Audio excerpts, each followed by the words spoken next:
I first saw it from the corner of my eye at 3:17 in the morning. The digital clock on the nightstand threw a weak green glow across the room. I had been awake for almost an hour, the way people sometimes are when the house is too quiet and every small sound feels deliberate. The bedroom door was closed. The windows were locked. Nothing should have been able to enter. Yet something sat at the foot of the bed. It was the shape that registered first, too tall when crouched, too thin when still.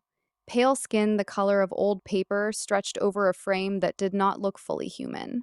The limbs were long and jointed in ways that suggested it preferred the floor to standing. Its back was to me. I could see the sharp line of the spine and the way the shoulder blades rose and fell with each slow breath.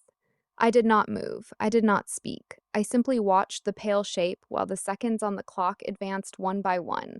After what felt like a long time, it turned its head. The face was almost blank. There were eyes, large, dark, and without reflection. But the rest of the features seemed incomplete, as though the skin had never been finished. When it looked at me, the air in the room changed. It was not cold, it was simply wrong, the way a room feels when someone has been standing in it for hours without your knowledge. I closed my eyes. When I opened them again, the foot of the bed was empty. That was the first night. I told myself it had been a hypnagogic hallucination, the kind of half-dream that visits people who sleep poorly. I changed the sheets the next morning. I left the bathroom light on. I checked the locks twice before getting into bed. None of it helped. On the third night, I woke to the sound of something breathing near the floor. It was not the sound a person makes. It was thinner, wetter, as if air were being drawn through a narrow opening. I lay perfectly still and listened. The breathing moved along the side of the bed, paused near my head, then retreated again toward the foot. When I finally forced myself to look, the pale figure was crouched once more at the end of the mattress, this time facing me directly. Its hands rested on the edge of the bed. The fingers were longer than they should have been and ended in dull, ridged nails that looked capable of tearing fabric or skin with equal ease. It did not blink. It simply watched. I reached for the lamp. The moment the light clicked on, the figure was gone. The indentation in the blanket where its hands had rested remained for several seconds before the fabric slowly rose again.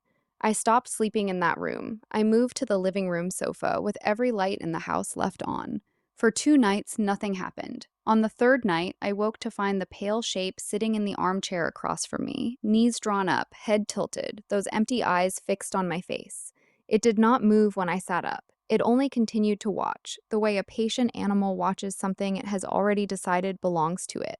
I spoke then. I do not remember what I said, something useless, something meant to prove I was still capable of language. The creature's mouth opened slightly. There were teeth inside, small and crowded and the color of old ivory.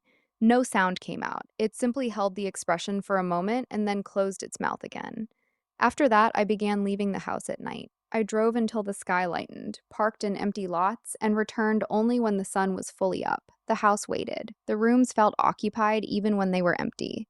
Objects shifted by inches. A chair that had been pushed in was pulled out. The bathroom mirror retained a faint, greasy handprint at a height no adult should have left. On the 12th night, I stayed. I sat upright in bed with the lights on and a kitchen knife on the nightstand. At some point between 2 and 4 a.m., the power failed. The darkness that followed was complete. I heard the soft, deliberate sound of something moving across the carpet on all fours. It stopped at the side of the bed. I felt the mattress dip under a careful weight. A voice spoke near my ear. It was thin and dry, like paper being torn very slowly. I have been here the whole time. I swung the knife. The blade met nothing. The weight on the mattress vanished. When the power returned a few minutes later, the room was empty except for 4 long scratches in the wooden floorboards beside the bed, each one the precise width of a finger. I have not slept properly since.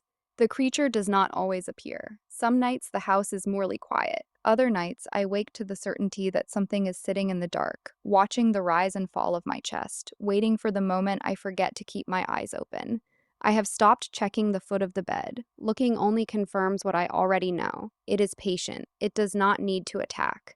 The knowledge that it can enter any room, that it can wait without sound, that it has already chosen me, is enough. The body remembers even when the mind tries to refuse. The skin crawls at the memory of those eyes. The lungs tighten at the remembered sound of that thin breathing. I leave the lights on, I keep the knife within reach, and every night when the house grows too still, I feel the same quiet shift in the air that tells me the pale thing has returned to its place at the foot of the bed, and that it is once again watching, and that it will continue to watch for as long as I remain alive enough to notice.